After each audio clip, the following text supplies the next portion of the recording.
Years have passed since those events.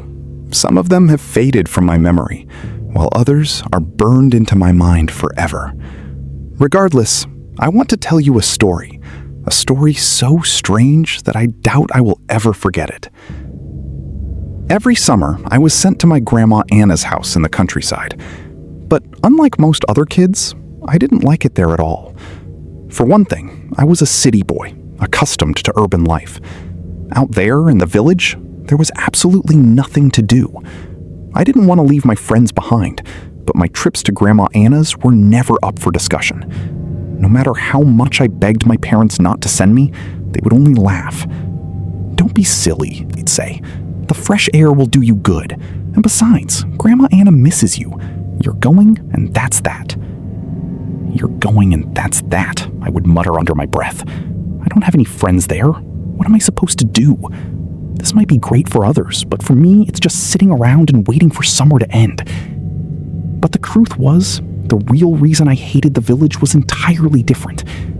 All the local kids looked at me as if I were a leper, calling me the witch's grandson. Some of the more aggressive ones even threatened to beat me up if they caught me near the river, claiming they didn't want to swim where the witch's grandson had been. I couldn't do anything about it. There were too many of them, and I was alone. Strangely enough, I did have one friend at first, a chubby kid named Nick, about my age, whom everyone else teased and called Bun. At the start, we got along well. He'd come over and we would spend time together, just passing the time, so to speak. But as soon as the other kids realized he was hanging out with me, they pressured him to stop. They fed him all sorts of lies, pretending they were coming from me. After that, Nick stopped coming by altogether, so I spent the entire summer alone in the yard, entertaining myself as best I could. I was terrified to leave the yard at the time, for fear of what they might do to me. But when Nick did come by, he told me why exactly they hated me so much. And I have to say, it was a fascinating story. It turned out it wasn't about me, but my grandmother. People had been spinning all sorts of filthy rumors about her for years, blaming her for everything under the sun. As I later found out, there were reasons for it. A long time ago, when my grandmother first moved to the village, eerie things began to happen. Just a month after she arrived, half of the livestock on the local farm died. No one understood why. They walked into the barn in the morning and found the cows dead. No marks on their hides, no explanation for the deaths. But just before these events, my grandmother had been seen near the farm. Naturally, the local cattleman who saw her immediately told everyone in town that the newcomer, Anna, was a witch. The village, which hadn't seen anything interesting in years, instantly latched onto the news and began discussing it constantly. People would approach my grandmother and ask her right to her face, "Is it true? Did you kill the cattle?" calling her a leper and a witch. But the locals didn't know that the dead cows were only the beginning. About 4 days later, that same cattleman, the one who had been too observant, was found dead behind a shed, impaled with a pitchfork. Naturally, an uproar ensued. Who could have done such a thing? He was a simple, kind man who helped everyone, and he didn't have any enemies. The investigation turned up no culprits. Instead of looking for the real killer, people immediately remembered my grandmother. They didn't call her a witch to her face anymore. They were too afraid of what might happen to them. But they gossiped about her constantly, sitting in their kitchens and dragging her name through the mud. No sooner had the village recovered from that incident than 2 more people vanished without a trace. Again, panic and chaos. They searched, but couldn't find them. What was even stranger was that both of them disappeared from inside their own homes. Their housemates claimed nothing had happened. They'd gone to sleep, and by morning, they were just gone. One woman, unable to handle it anymore, went to confront my grandmother. People say she arrived filled with rage, carrying a heavy club, and began beating my grandmother, screaming, "You cursed witch! Where did you come from? You don't belong here. If you don't leave, we'll get rid of you ourselves." She beat my grandmother so badly that she had to lie in bed for a month, unable to stand. Luckily, my grandfather was there to help her. Once my grandmother recovered, a string of events swept through the village. First, everything in everyone's gardens withered. Then all the fish in the pond and the river died, floating belly up. One night, 2 fires broke out. A haystack meant for the collective farm burned, and the local community center went up in flames. The dogs howled for nights on end, making people believe the end was near. Of course, these events weren't entirely critical. Some livestock remained, and people had reserves in their barns, but deep, gnawing fear had settled in their hearts forever. The locals decided to deal with my grandmother in a devious way, fearing that if they touched her, they might end up paying the price and taking the whole village with them. They decided to drown my grandfather so that my grandmother would suffer, as she was pregnant with my father at the time. The men lured my grandfather to the river, hit him over the head with a rock, and threw him in. They agreed among themselves to stick to the same story. They hadn't seen anything, they didn't know anything. My grandmother, through unknown means, learned the news and rushed to the scene. The men were still there, drinking on the riverbank. They say my grandmother fell to the shore, clawing at the bloodied earth and wailing like a wild animal. The men were frozen, terrified. How could she have known? Then, my grandmother suddenly jumped up, looked at them, and ran along the river to find my grandfather. Some say she found him dead and, unable to accept the loss, resurrected him. Others say he was barely alive. Regardless, my grandmother nursed him back to health. Once my grandfather recovered and learned of the 2 secrets, that the locals had tried to kill him and that the cemetery was filling with more graves than ever, they stopped bothering her. They hated her with a powerless, bitter rage, and she left them alone. I didn't know if these stories were true, and it was creepy to hear them from Nick. My grandmother wasn't like that. She was kind. But Nick himself told me that in the village, you couldn't trust the rumors, because if you sneezed at one end of the village, they'd say you were dead by the time it reached the other. I remember it like it was yesterday. I was sitting on the porch watching my grandfather polish his car. "Grandpa, why are you cleaning it?" "Well, why do you think? We're going to the store soon." "Can I come with you?" I asked excitedly. "No, not this time. Grandma and I are going at night while you're sleeping." "Aw," I groaned. "Don't worry. We're going far, and it'll be for a long time. When we get back, you'll be waking up just in time." "Well, can you bring me something tasty?" "Talk to your grandmother about that. She's in charge of such things." I bolted off the porch and ran into the house to find her. She was in the kitchen washing dishes. "Grandma, are you really going to the store?" The smile instantly faded from her face. "What store?" "Grandpa said you were going to the store tonight and not taking me. I wanted you to bring me a treat." "Oh, did he?" she asked. "Yeah." "Fine, I'll buy you something, my little gold." She leaned in. "Go tell your grandfather he's an old fool." I ran back outside. After I delivered the message, he grumbled under his breath while tinkering under the hood. "Grandpa," I asked, "what store are you going to? Everything is closed at night." "This one is open 24/7, he said. "That's where we're going."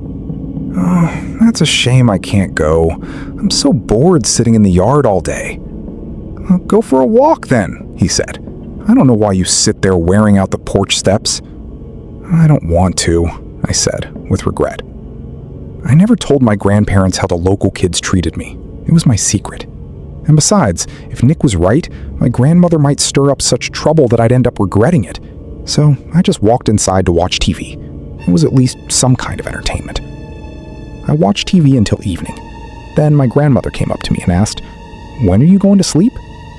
"I don't want to yet," I replied. "Well, let's have some supper, then go to bed." I went to the kitchen, where fried potatoes, milk, and white bread awaited me. While I ate, my grandmother gave me instructions. "Nick, your grandfather and I are going to the store. You'll be home alone. Don't open the door for anyone, no matter who comes." "Okay," I said. "If you get hungry, there are curd pies on a plate under a towel. Eat those." "Okay," I said again. "And if you hear any sounds from the attic, ignore them. Stay calm and don't be afraid. And you are not to go up to the attic. Do you understand?" "Yes," I replied. The attic was a place I'd never been. It was strictly forbidden. I wasn't even allowed to touch the stairs that led up there. Once, I had tried to sneak up to look through the keyhole, but my grandmother returned and scolded me so severely that I made it a rule never to do it again. But my grandmother went up there often, sometimes disappearing for half a day. I didn't know what she did there. Whenever I asked, she'd say she was busy, or just wave her hand and change the subject. The attic never really interested me. Occasionally something would thud or stomp around up there, but it was usually quiet. But now, the moment she told me not to go up there, I knew this was my chance. I knew where the key was kept, usually in the wardrobe under some rags on the second shelf. As soon as I heard the front door close and the car drive away, I waited another 5 minutes, just to be sure. I turned on all the lights in the house, feeling less scared, and went to my grandmother's room to find that coveted key. With trembling hands, I opened the wardrobe and reached under the rags. Success! I quickly walked to the stairs, looked at the door I was about to open, and felt a surge of excitement. I was breaking the only rule my grandmother had ever set. I climbed the stairs, inserted the key, and turned the handle. What I saw took my breath away. The attic was filled with items. They were everywhere. In the center stood a strange, eerie altar made of stone. It was a massive slab covered in mysterious objects, and above it loomed a horned creature carved in stone, its hands reaching toward the altar. I held my breath and stepped inside. Suddenly, the door slammed shut behind me with a terrifying bang. I jumped, and my heart raced. I grabbed the handle, thinking I was trapped, but the door opened easily, and I stepped back onto the stairs. Curiosity was stronger than fear. I didn't go back inside, but I scanned the attic from the doorway. Besides the altar, there were many curious things. There was a table with a book of incredible size. It looked very old. The floor was covered in strange symbols, circles, and drawings. Dried roots, leaves, and unknown plants hung from the ceiling. But there was something else. I couldn't see clearly behind the altar, and I was too afraid to walk in. I could have sworn that the stone creature, which had been staring at the altar, had changed its gaze. It now seemed to be looking directly at me. I decided not to risk it. I closed the door and put the key back exactly where I found it. After that, sleep was impossible. I sat in the living room watching TV until dawn. My grandparents hadn't even finished entering the house before I got a lecture for sneaking into the attic. "So, Nick, you went into the attic after all?" my grandmother asked, walking toward me. I didn't try to lie. What was the point if she already knew? "Yes, I knew it," she replied. "And what interesting things did you see?" "Just things," I answered vaguely. Well, all right. You saw them. But let me tell you this. You saw them too early, of course. But listen to me. Don't tell anyone about this. "Okay," I said, relieved. I had expected a much harsher punishment. "Good. Now, come to the kitchen. I brought you some treats." I jumped off the chair and ran to the kitchen, where my grandfather was already unpacking the bags. As I grabbed my oranges and fruit, I noticed one detail. Besides the fruit and a few bags of salt, there was nothing else. I had a question. Why had they gone to the store at all if they didn't buy anything? Usually, my grandmother would buy enough to last a month. I went to my grandfather, who was back in the yard working on the car. "Grandpa?" Yeah? "Why did you go to the store? You didn't buy anything." He stopped his work, looked around cautiously, and whispered, "What do you mean we didn't buy anything? We brought you treats." "But that's it? Why did you really go?" He walked over and sat down beside me. "Grandson," he said, seriously, "your grandmother doesn't want you to know this, but if I tell you, you must promise never to tell anyone. You've already been in the attic, so you've seen things, right?" "Right," I whispered back. "Then listen. Your grandmother practices dark magic. All those stories in the village, they're true. And don't think she doesn't know what people say about her. She knows everything. You can't fool her. She also knows those local kids don't like you. She's just waiting for a reason to snap at them. You don't have to pretend you're staying in the yard because you don't want to go out. I know why you do it. You don't want to look bad. But your silence is just letting those kids get away with it. If you told her, she'd solve that problem in 10 minutes. She's kind and caring with us, but with strangers, she doesn't mess around. And What will become of her? I asked. He hesitated for a second. Well, it's a long story. Your grandmother is a hereditary witch. She inherited this gift from her grandmother, who lived to be 120. 120? Yes. Witches live a long time because they can extend their lives. They know things and possess powers, but they only do it to postpone the suffering that awaits them. A witch feels her death approaching and begins searching for an heir because she is obligated to pass the gift on. Not just pass it, but teach the successor how to use it. If they don't, they die a very long, very painful death. Some say the evilest ones can't even die until they smash a hole in their roof so their soul can leave their body. And even then, your grandmother says that's nothing compared to what awaits them down there. He pointed a finger at the ground. Why are they punished?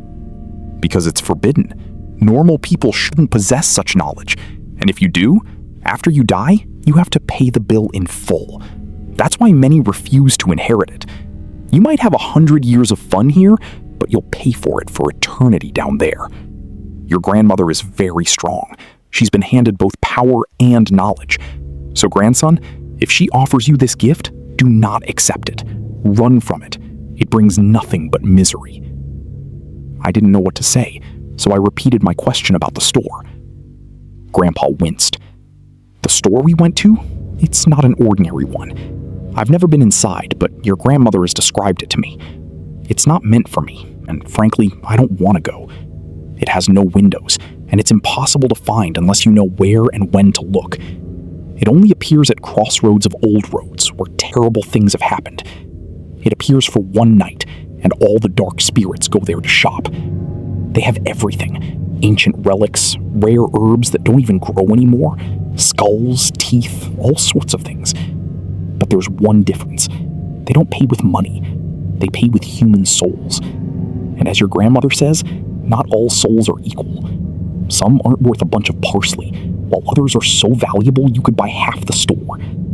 I don't know how they determine the value, and I don't want to know. What happens if a normal person walks in? I don't know.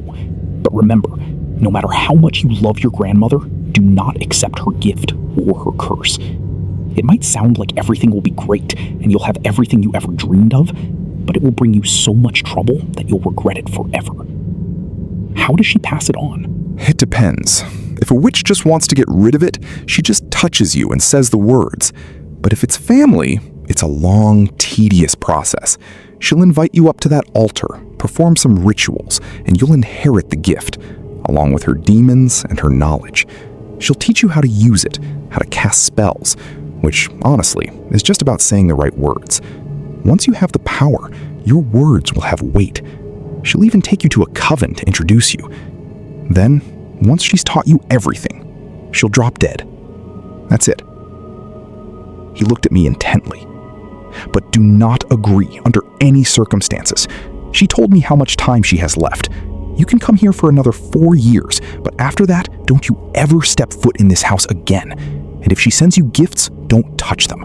Avoid contact with her. I'll try to talk you into coming back, but don't listen to me. Tell your parents whatever you have to, just don't come back. She brings only horror and pain for an eternity. Aren't you afraid she'll be mad at you for telling me? He laughed. Let her rage all she wants. She already knows about this conversation. She knows she can't pass it on to you, but they say they have to try. So, live your life and remember my words. I don't have much time left. Your grandmother told me exactly how long I have. I'll be here until next autumn. After that, it won't matter anymore.